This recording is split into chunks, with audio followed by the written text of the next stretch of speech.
Storeroom right now. Oh, right, recording. I always forget.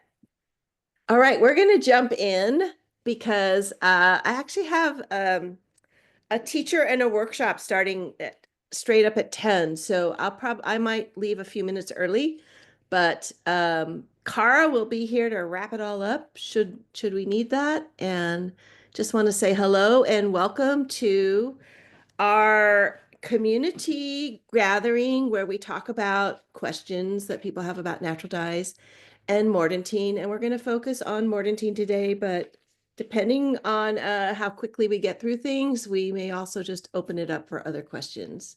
Hope everybody is enjoying. We have a spectacularly beautiful day in the Pacific Northwest. That's always exciting because it's supposed to rain tomorrow, but we love the rain too. And yeah, I'm just happy to be here. See all these smiling faces.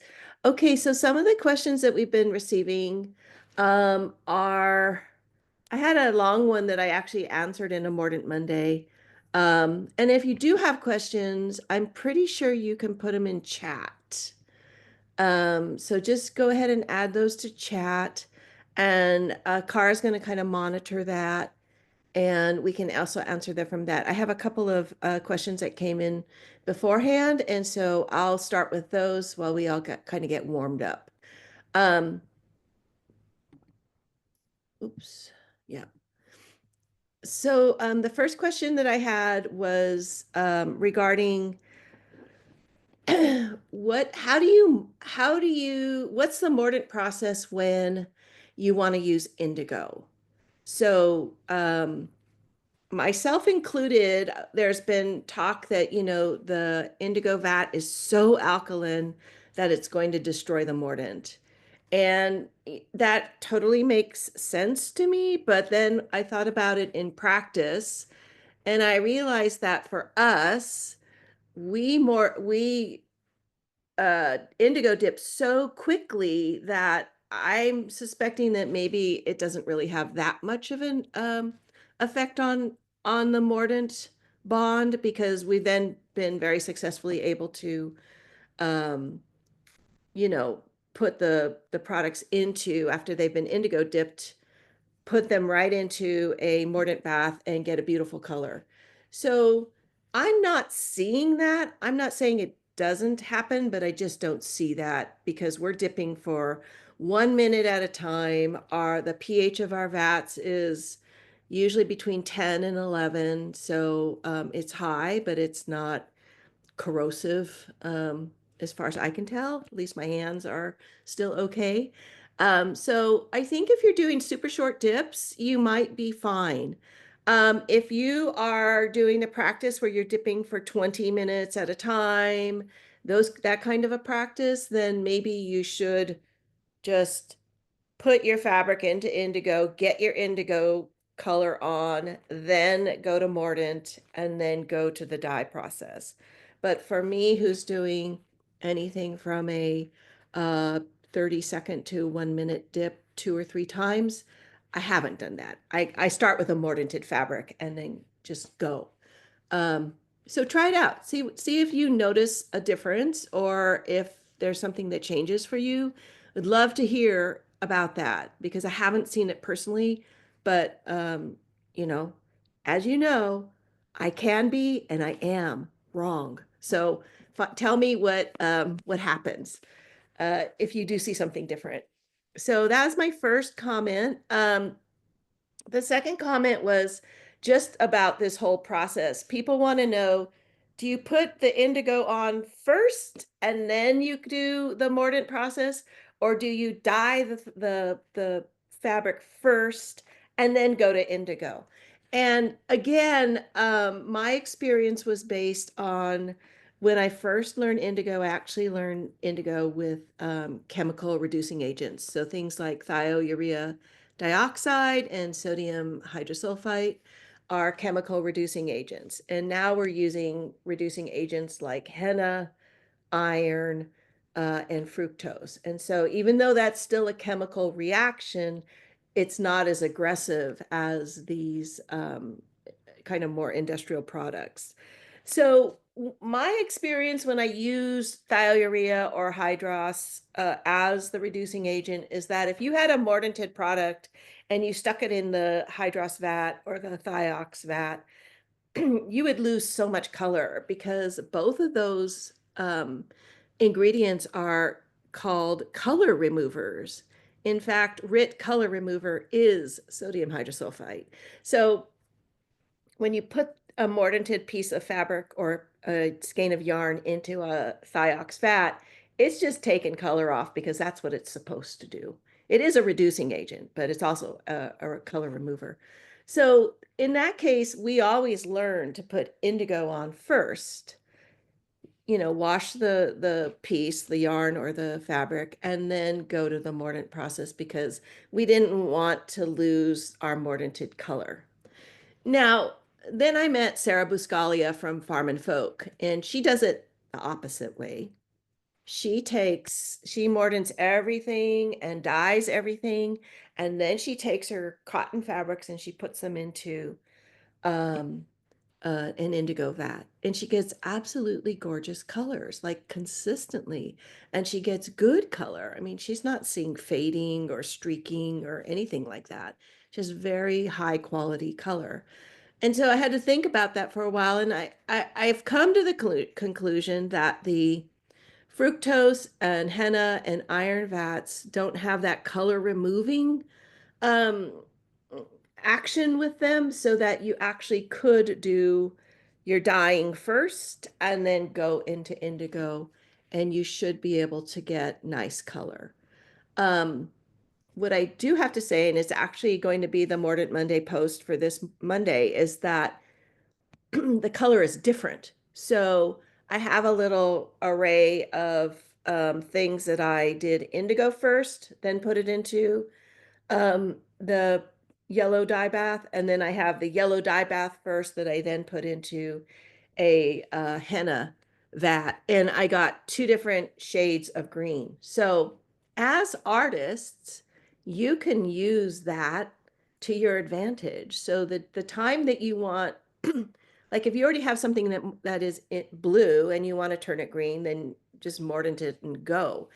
But if you have something that's yellow and you want to turn it green, the nice thing about putting it into a 1, 2, 3 type vat is that you can actually kind of gauge the depth of how green or how blue you're going to get from your indigo vat. So you can kind of watch the color develop. Whereas when you do the indigo first, it's hard to like know how much yellow do I put on. So Car, give me a second. I'm going to go run get those samples and show everybody. I'll be right back. I'm in the storeroom, so I just run to my studio. Also, Pamela, I saw that you had asked the question, did my response make sense? So what Kathy is talking about now is over dyeing another dye with indigo. So when we mix two colors.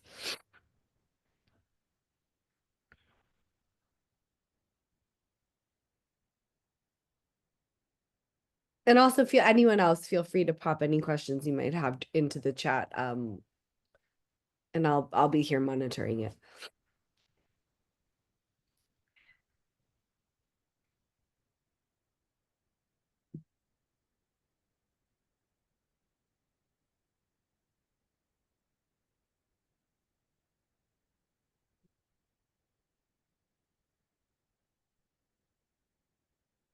Yes, Michelle Garcia. Oh, there we go. Someone else coming in. All right, I'm back. Okay, so let me show you what I started with. I started with our mordanted bandanas that I just tore in half. So this already has a mordant on it. And then I had some that didn't have mordant. And so the ones that didn't have mordant, I just dyed it like this color indigo. And I timed it. So I knew that this was 2 1-minute dips in my henna vat. And so that's the color that I got. And then I had the mordanted ones and I dyed it yellow. And so that's the yellow color that I got. At the same time, I took a piece of this and I stuck it in the same dye bath as this. And that's the green that I got. So this already had indigo on it. I just stuck it into the yellow dye bath with this mordanted. I mordanted it and then I stuck it into the dye bath, right? So I got this green because I started with this blue. So blue, mordant, stick in yellow, you get this green. I started with a mordanted bandana. I started with yellow and then I did two, what did I just say? 1 minute dips in henna. I did the same number of dips in henna and I got this color.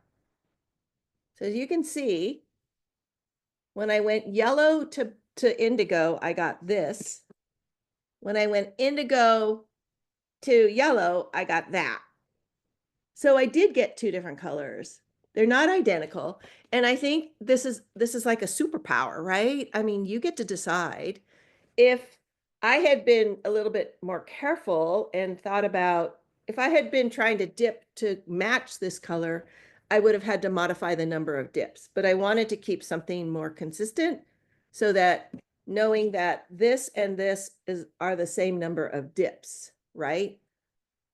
So it would just give me the idea that, oh, okay, so if I start with a yellow and I want to get this green, a greener green, I'm not going to dip two 1 minute dips. I'm probably going to do two 30-second dips or something like that. I just have to modify it a bit. But the cool thing is because you can see it happening, because you're putting the yellow into the indigo vat and seeing it, um, the green develop, you can match a little bit more easily because you can kind of see, oh, we're right about at that color, and then you can stop. So you're not counting or timing the way that I did with the first one.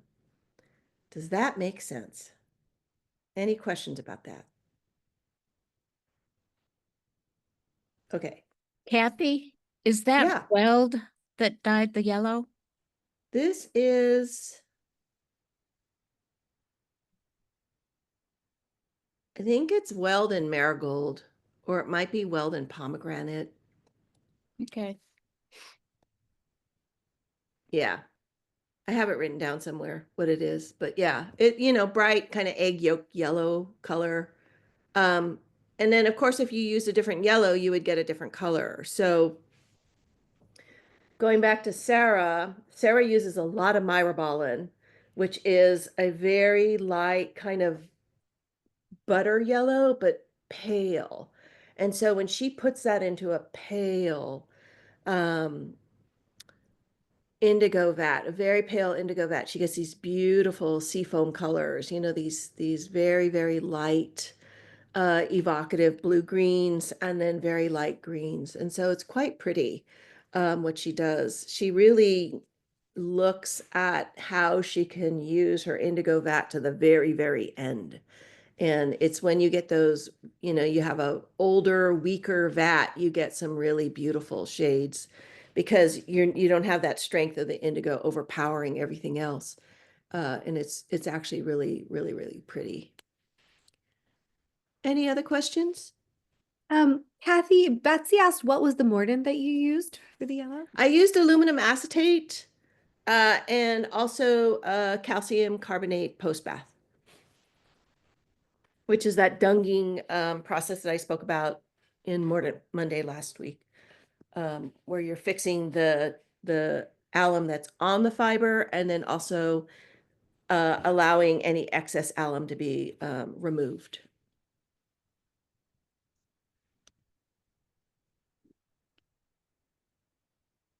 Anything else? Okay, so I'm looking. Oh, okay. So someone asked, I thought it wasn't necessary to mordant when dyeing wool with indigo. That is correct. You do not need to mordant for indigo. But if you are wanting to over dye with a mordant dye, then you do need to mordant at some point in the process. And so we've been doing experiments with if you have a mordanted skein and you put it into indigo first, does the indigo vat damage the mordant on the fiber? So far, with the number of dips and the how quick our dips are, I don't see that. But again, if someone is dipping for a long, long period of time, they may see it. So that's what my question was. Okay, anything else? All right. Cara, what was the other question we were gonna? Our other question was, here we go. It was the one about aluminum acetate. Okay, if you use aluminum, I'm just gonna condense this. Sorry, pardon my cough. All right, so if you're using aluminum acetate, is it true that you don't need to have the tannin bath beforehand?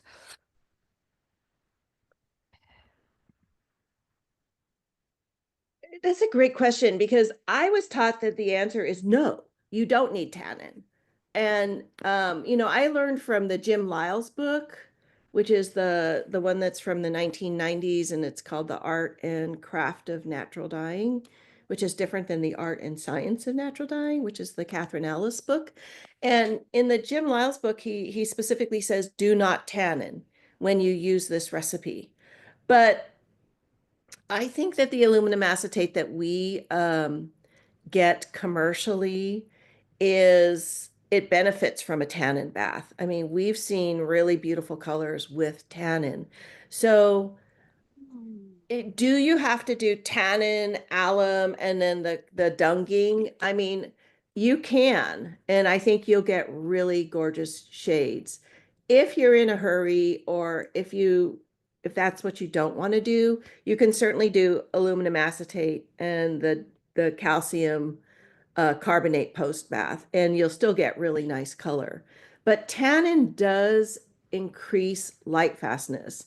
And that's what Michelle Garcia was telling me is that because we don't have, because of the aluminum acetate preparation that we have here that's readily available in the States, that tannin actually is helpful. So I'm kind of on I learned that you didn't, but I'm finding that, yeah, it's an extra step for sure, but it really does help with light fastness.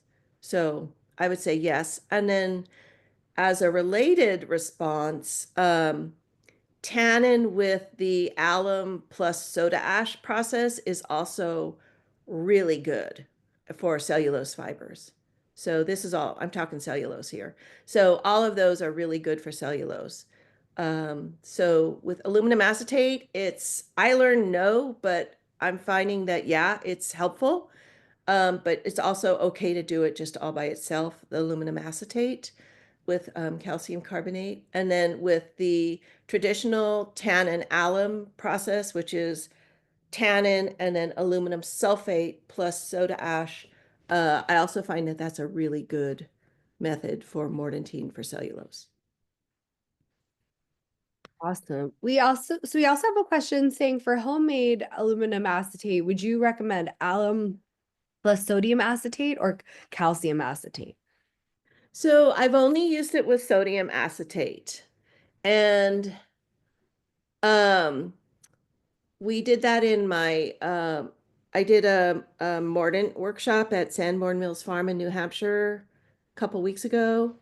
And we found that the homemade aluminum acetate was weaker than straight up aluminum acetate with calcium carbonate. So we didn't then that was with sodium acetate. I've never done it with calcium acetate. I don't know if it's going to be any stronger, but it didn't dye as well as with the commercial product. But it was still so easy to use. It was amazing.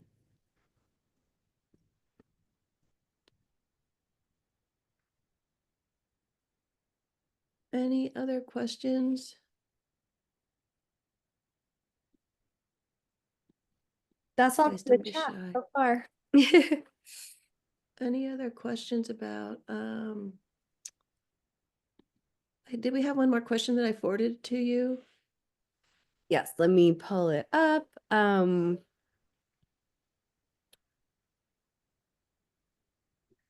we had some classic question. So can you use a mordant bath multiple times? And how do cold water mordants work? Oh, okay. The answer for using mordant baths multiple times is yes, you can use them multiple times. So a long time ago, and I think someone has quantified this, but I can't find the research on it just yet. But when you do, this was with wool and aluminum potassium sulfate. So when you do a mordant bath with aluminum potassium sulfate, there's still a lot of mordant left in the bath after you're done. So you can actually um, just put additional product in there and it will mordant. What we found is if you do a small percentage of recharge of mordant into that existing bath, then you pretty much guarantee you'll get exactly the same amount of mordant on it that you would do if it had been the original bath. So we typically have kind of a rule of thumb that it's about 50% of what you would have added in. So that's what we recommend. In the aluminum triformate, I did a study when we first started carrying it where I took a dozen 100-gram skeins of wool and every day I added one, took it out, dyed with it, added another one, took it out and dyed with it. So over a period of, 10 to 12 days, I dyed all of these skeins of wool. And I found that the color was pretty much the same until I got to about the 11th skein, and then it just dropped right off. So there was a ton of mordant in there. And it was, I was dyeing exactly the same dye bath. So I think I dyed it with madder and I was using X% of madder every single time. So it was the same amount of madder, same dye process. The only thing that was changing was I was putting a skein of yarn in there overnight and then pulling it out and dyeing with it and then putting in another one and doing that and not doing anything to the mordant bath at all. And that worked until day 11. And then all of a sudden I just got pink instead of madder red. And then I realized that my mordant bath had been exhausted. So then I just topped it off with a little bit more of the aluminum triformate, put in my brand new skein of yarn for skein number 12, and it popped right back up to the original shade. So I didn't need a lot. I just needed a little bit. And then I think I ran that because I had only recharged with like half the amount of mordant. So I ran that for another 4 or 5 skeins and it was still exactly the same. And then it dropped off again. So it seems like, at least for aluminum triformate, you know, there was probably a kilo of yarn that I processed through there before I saw any color change. For the other mordants, I'm sure it's a little bit different, but definitely for aluminum acetate baths, you can just add a bit more aluminum acetate and just keep going. So, in these times where stuff is expensive and water is precious and we want to be able to use materials and ingredients to their fullest, then I would totally encourage people to experiment with reusing their mordant baths and figure out when they need to recharge and how much they need to recharge with. But kind of the rule of thumb is 50%. And um, there's a couple of dyers in California that I'm aware of that mordant for wool yarn dyers, and they'll use their baths at least 7 times before they decide that they're actually going to discard it. And what you'll see is with alum is that you're going to start to get these kind of funky sort of jellyfish in the water. It's because alum's flocculent and it'll start attracting any minerals that are in your water and it'll sink to the bottom. You can skim all that out and just continue to use the water and continue recharging. So I would just encourage you to experiment and see what works for you in terms of time savings, ingredient savings, and water savings when recharging a mordant bath. Any questions about that? None came in about that exactly, but there were some more questions came into the chat that went back to making aluminum acetate. So Okay. Anna asked, so would you increase the weight of fiber? I think that was in relation to your recipe for making your own aluminum acetate. So the homemade aluminum acetate recipe that we used 150 grams of alum and 150 grams of sodium acetate, and we mixed it in a bucket, and it asked for 3 liters of water, but we couldn't get our goods in there to be covered. So then we increased it to we doubled the amount of water. We added 6 liters of water, 6 liters total, so that our goods would be in the solution. Um, and maybe we diluted it too much. I just don't know. I don't have a lot of experience with that. But what we saw was that when we were when we actually went into and we left it overnight, so it soaked overnight. And when we went into the dye bath, that it was actually quite a bit lighter than just the classic aluminum acetate. I know in the back of Catherine Ellis's book, she has like this table that says if it's this mordant, there's this much aluminum in it. And I haven't looked at that for the homemade aluminum acetate recipe. It's possible that there's a little bit less aluminum in it, and that's why it dyed lighter. But yeah, I mean, I guess you could do it said that you could do, I thought it said you could do up to like 3 kilos of fiber in that solution. Maybe I'm wrong. Um, and we didn't have that much of a weight of fiber. So I don't know what the recommended weight of fiber to get optimal results that's equivalent to the commercial aluminum acetate that we carry would be. But yeah, it's something to kind of ponder and see if you can figure it out. And as I understand, this bath can be reused and reused. Um, and maybe it's calcium acetate is the preferred, but I just didn't have access to that.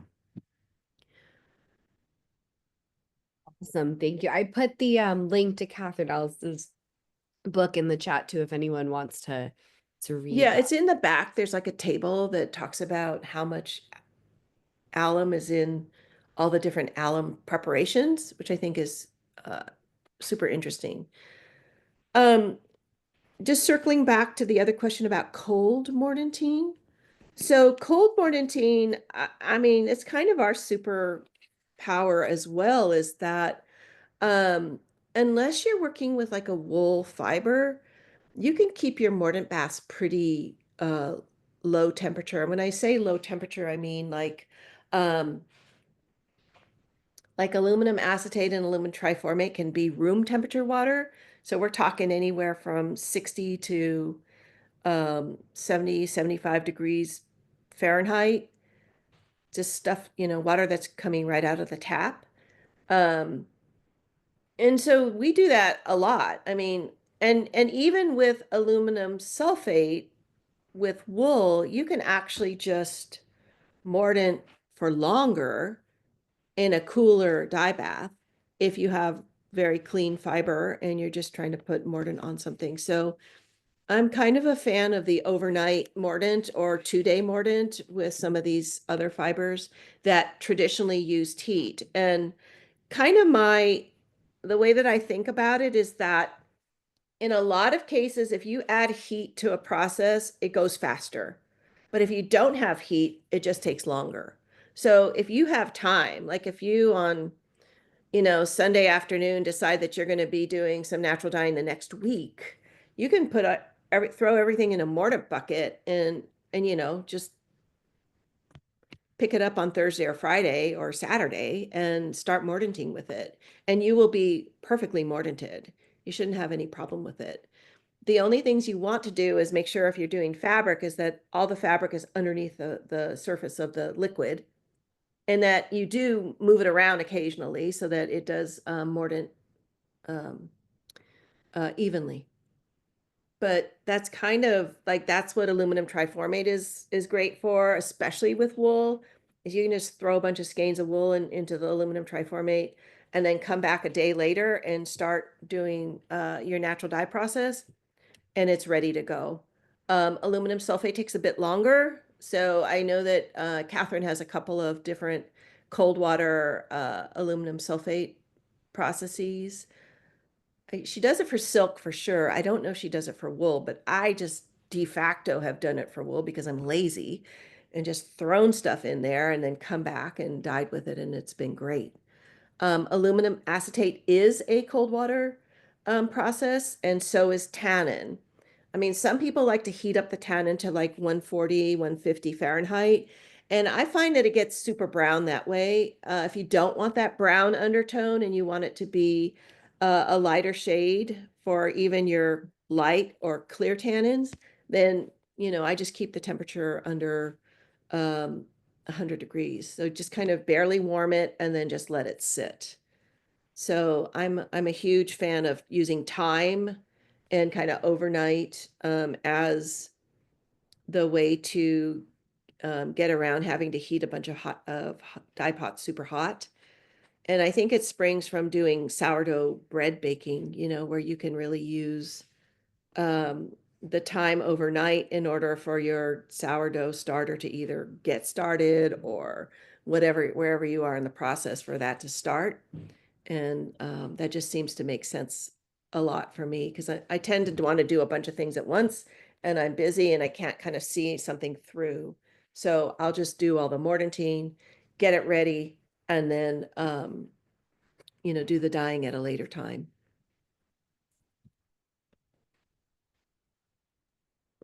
Other questions?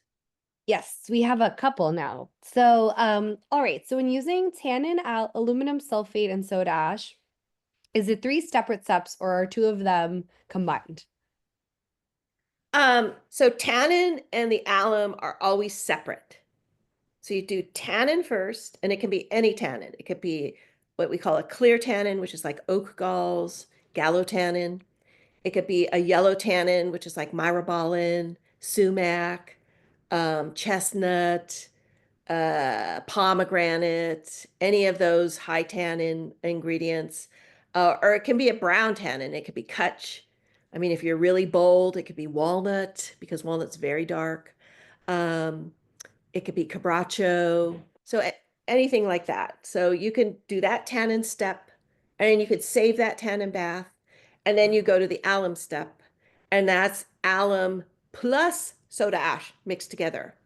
And so that combination of alum and soda ash bubbles. It makes like a little volcano. So you always want to kind of degas the soda ash with water first, and you want your water to be not boiling hot, because when boiling hot water hits soda ash, you definitely get some chemical reaction and it really vigorously degasses. And then when soda ash liquid hits alum liquid, it also degasses. So there's a lot going on there. So just make sure you have a really big container and that you're gradually adding things in and you're stirring or whisking to really get the bubbles out before they decide to go up. And just speaking from experience here, you know, where you see that there's alum and soda ash all over the floor because your container wasn't large enough and your water was way too hot. So yeah. And then once you do that, once you have it in the tannin bath and you take it out of the tannin bath, I don't rinse it unless there's big clumps of, like if you're extracting a tannin from something you foraged, like acorns, if you've got a lot of grit or stuff on that, I just very carefully rinse it off and then I put it into the alum bath. Um, if you vigorously wash something that only has tannin on it, you do stand the chance of kind of knocking a lot of that tannin off, and you don't want to do that.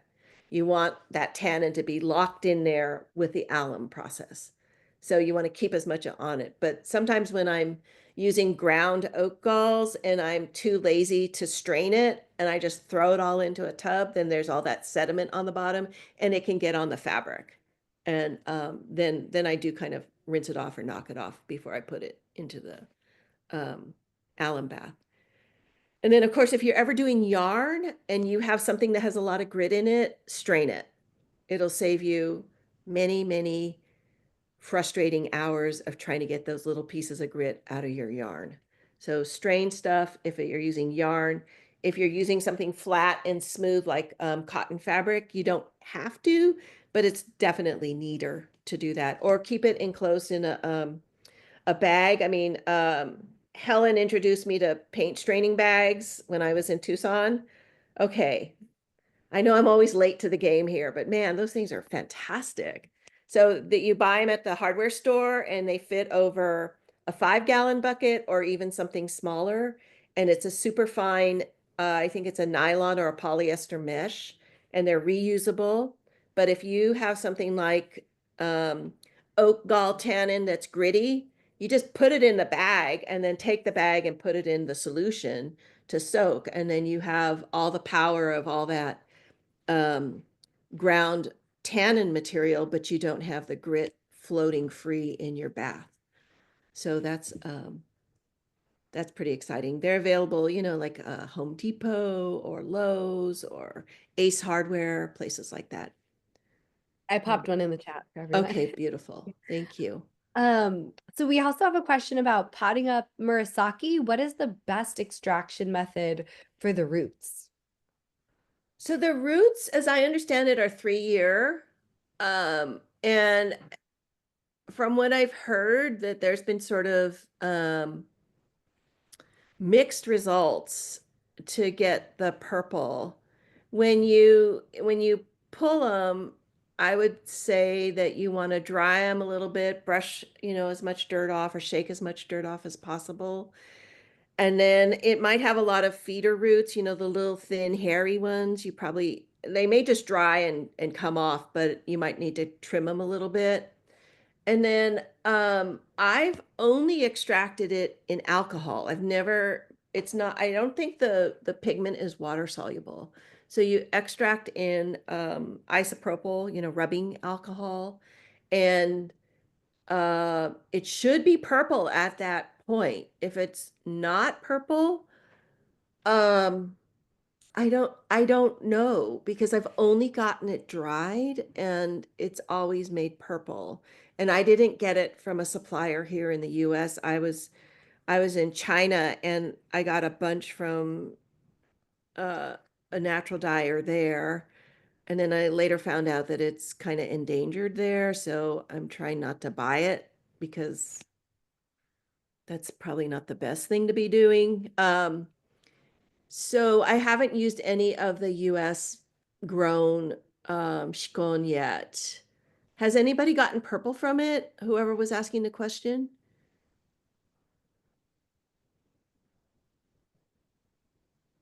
I think, Kathy, I think Britt has. Britt got purple? Yeah, I think Okay. so. But you should ask her directly because From I can't. homegrown. Yeah, it's homegrown. And I have it Oh, growing. I have 2-year growing in my backyard in Portland. yeah. So it grows. But Okay. there's some trick, but I can't remember what it is. Is it alcohol? Well, I would have remembered that. Yeah. I mean, it also could be that in the dye bath, you need to raise the pH a little bit or potentially add a little bit of calcium because the purple dyes get more purple with a tiny bit of soda ash, right? So I think, oops, sorry. We have these motion lights and I'm behind a corner here. There it goes. So yeah, I've noticed that logwood, if your logwood is kind of brownish or orangish, there's too much acid in whatever your dye bath is, and add just a tiny bit of soda ash. Like, I'm talking like uh, uh, just a few grains, and you'll see that it'll turn more purple. So it could be that the murasaki, the shikon, could also need a tiny bit of either a mineral or a slight pH adjustment to bloom it. So we're talking like maybe pH 7.5 or 8. maybe, I mean, or it could be I don't higher. know. I just have never had that problem. So it didn't occur to me to even test for that. Well, Britt would know because she has a pH meter. Okay. Yeah. Okay, great. All right, so we have a question. This is a good one about being concerned with wearing fabric mordanted with alum next to their skin and its toxicity. So just kind of speaking onto the toxicity of alum as a mordant, they've also been experimenting with soy milk and Chinese tea as mordants. What other, I'm assuming non-metal mordants, could they try? So alum is not generally regarded as toxic. It chemically bonds with the fiber. So I guess if you have a sensitivity and you need to avoid it and you're looking for alternatives, you could use soy as a binder, but it's not a mordant. So if you're, I mean, it will adhere and glue things to the surface of the fiber. And over time, it'll form a polymer that will help encase it and make it a little bit more durable. But it's not something that you would be, I mean, you could absolutely, you could do this, but just understand that it's not going to have the same type of chemical bond that the mordant and the dye do, because that is what it's actually kind of physically bound together like this. And then when you are doing soy milk, you're putting soy milk down and you're gluing a pigment onto it. And so it still can be knocked off at some point and you would lose a bit of color. Um, you, if you're trying to avoid metal mordants altogether, then you do have a whole range of tannins that you could use. And tannin has a very strong bond with cellulose. So that's why we do on cellulose mordantine tannin and then the alum. Um, you could do tannin only. Again, it's not going to be as strong of a bond, and because the metal alum will brighten the shade, you won't get you possibly won't get as bright of a shade on the fabric. Um, so I'm also assuming you would completely avoid iron because iron is also a heavy metal. So, Cara, any thoughts on this other I than Yeah, I mean, I agree. I think like if, I think that avoiding if the reason is to avoid metal mordants, that I would mainly stick with tannins, and work with those as your mordant as the base. Just knowing that they might need a refresh at some point. They Yeah, they definitely, and they will be more susceptible to sunlight and things like that. But the other thing is maybe there's a tannin soy combination that we just haven't explored adequately yet that might be interesting for people as well. Yeah, You I would know? also, I think I don't know what it is, but I know that Liz, the dogwood dyer, also has a no alum mordant recipe, I think. Maybe it's with soy, but you could always check out her um Yeah. tutorials because she might have another one I can pop it into the Yeah, we were doing a lot of experiments with soy to see how long it would take to polymerize and actually do the binding. And it's a good 90-day process before it actually binds. And it is a stronger bond than just soy milk and then, next week start wearing the garment and washing it. But it didn't have any of the staying power of a mordant dye. So it is possible to do it, but just expect that you're going to have a little bit more. I mean, you're either going to let the garment do its thing and that's just going to be its life cycle, or if you want to refresh it, you're going to need to refresh it on a more regular basis. Um, yeah, so I think that the other thing is if you're wearing wool, wool has a natural affinity to dyes, and so you can actually, um, you can actually use that as well. And then, of course, indigo doesn't need a mordant at all. Um, and so you could be doing a lot of indigo and just kind of working, you would just kind of shift what you're looking at in terms of your palette and then using those colors, which are really beautiful traditional cultural colors, like these beautiful brown tannins with indigo, um, is a real traditional color in a lot of Asian cultures. And so it'd be really beautiful. Mhm. Absolutely. Okay, Kathy, to be mindful of your time, because you only have 3 more minutes, do you want to do the next ones in rapid fire? Yeah, Okay, great. try. We can try. We're gonna go quick. Do we know anywhere in Europe to buy aluminum triformate? We do ship to Europe, but We ship to Europe. I don't know. we don't know that one. Okay, that's our No. answer. How long can you keep a mordant? 1 month or longer?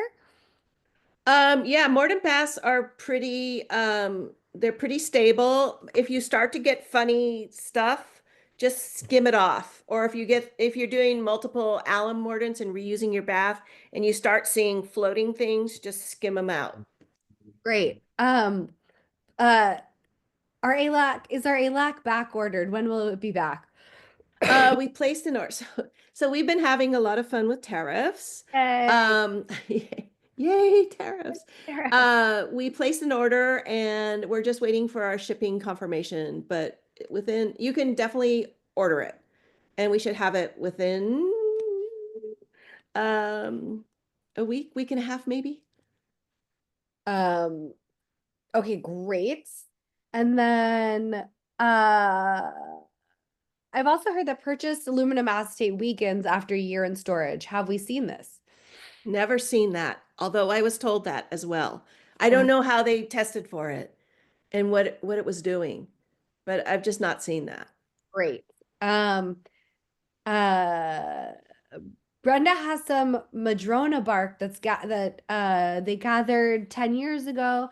Do we think it'll still work for dye? And Yes. yes. Okay. Also, is it one step since it has tannin in it? Can be. I would definitely do a long extraction, meaning cut it all up, put it in water, and simmer it until you get a really beautiful, rich dye bath, and then put in your fibers. Amazing. Strain it and put in your fibers. Um, okay, Virginia finds a hue color difference between, oh, I like this question, between oak galls that found in nature, picked from the tree, or the I'm so sorry. I'm coming back from a cold, everybody. Or the oak tannin that is purchased, is a lot lighter, maybe because of the way that they process the galls. Oak galls in nature, like if you're in California and you got those monster big round ones, or even in the Midwest, upper Midwest, it's a different species of oak. So the color difference could just be from the fact that it's a very different oak. We get the Aleppo galls, which are those tiny little round ones with a little hole in them that have a little sort of almost spikes or textured surface. And those might be just historically lighter. I mean, they used to call it a clear tannin Mm. because it didn't impart any shade change on the dye process. Yeah, I mean, I feel like that's also the special thing that I love about all natural dyes is they all have like their own terroir. Yeah. So like the outside galls versus the Turkish galls versus they're all going to be a different hue. So that's kind Yep. of fun to see also. Um, oh, Betsy, what was your question related to? Would that work for matter and yarn? Was it the paint bags? Was that the question? Yes. Totally. Yes. Okay, great. Um, Good memory here. Okay, if you do indigo over tannin, do you need to soak the fabric first? So I think this is a dyeing with wet or dry versus Oh, dry. so I always dye with things wet. So if I'm going into indigo bath and dipping, my fabric starts out damp.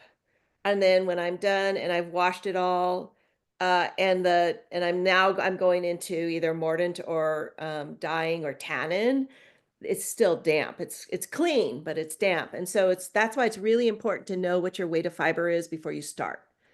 So that if you have a downstream process, you know how much it weighs and you don't have to wait for it to dry and then weigh it again, because that's frustrating. Amazing. Okay. All right. Yes, Cheer said she was worried about losing the tannin. Losing the tannin. What do you mean by that? You can unmute Cheer as well. Since you mentioned that washing out the tannin, could take it away, I thought if you overdyed it with indigo, I mean, normally, of course, I would wet everything, but I didn't know if over dyeing the tannin and you soaked it first, would you lose the undercolor? I mean, I've if you started with tannin and then you went to indigo, is that what you're saying? Yes. I do the alum mordant in the middle. I do the tannin, then are you not going to use alum? I could. I just was thinking I have Okay. tannin. I have fabric that's already been soaked in tannin, and I was sticking it in indigo, and I didn't know if soaking it dried, the tannin dried, and then I didn't know if I re-soak it, am I going to lose the tannin, I mean, you may see a little bit of washout, but if you just really quickly soak it and then put it into indigo, it should still be there. But if you wanted to bind it, I would take the dry tannin fabric and then I would put it into an alum bath. You could just quickly dampen it and then put it into alum, and then that'll bind it. And then you can go into indigo, and you won't lose any more. You shouldn't lose any more. Great, thank you. Anybody tried making kakishibu? Yes.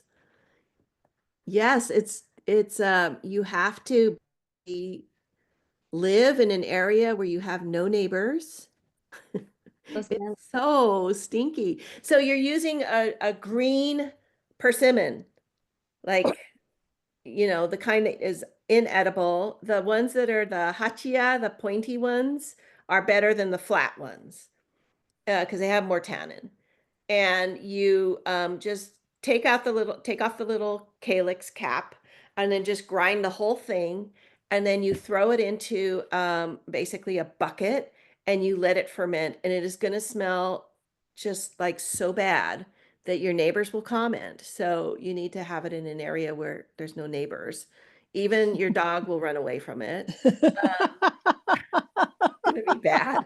And then you have to keep stirring it. Yeah, I would keep the bucket kind of closed because you'll attract fruit flies and all sorts of interesting things. And then you you have to kind of stir it. And then what I saw when Takayuki was here was that they then decanted it into these bottles and they took a piece of Japanese eggplant and they put a little slice, like a 1-inch thick slice in the neck of the bottle. And then they cover it and they let it ferment for 3 years. And apparently the eggplant keeps some process from happening, which I didn't understand when he told me. Wow. But who thought of that, right? Maybe one accidentally fell in the bucket once and then they were like, I don't know. It's like so many accidents. Happy accidents. It's hilarious. I tried doing it in a closed studio in Gowanus back in the day, and my landlord was like, absolutely not. You have to Yeah. Take that thing outside. Mine's Kate, I don't think Taka's gonna come back, but he is doing a bunch of online workshops. Like he does the Shibori one, and then he also did a growing your own indigo to making Skumo workshop, I think. He's in the middle I'm doing the Shibori tutorials. They are amazing. They are amazing. They're very intimidating. They take a lot of time. Yes. Yes. All right. I'm gonna have to run because we have this workshop starting. And one last question. Oh, it can wait till next time. Okay. Or just email me, Kate. Okay. All right. Thank you so much. Anything else? Thank you, you guys. You can unmute. I just love to say hello to everybody. Thank you. Great to see Thank you. everyone. Thanks, Thank you so everyone. much. All right. See you Oh, next Essa, hi, you're time. on. Thank Good to see you. Thank All you. right. Thank you so Take much. care, take care, Great to guys. see you. There, Good bye. to see you all. Bye. Bye. Bye. Bye.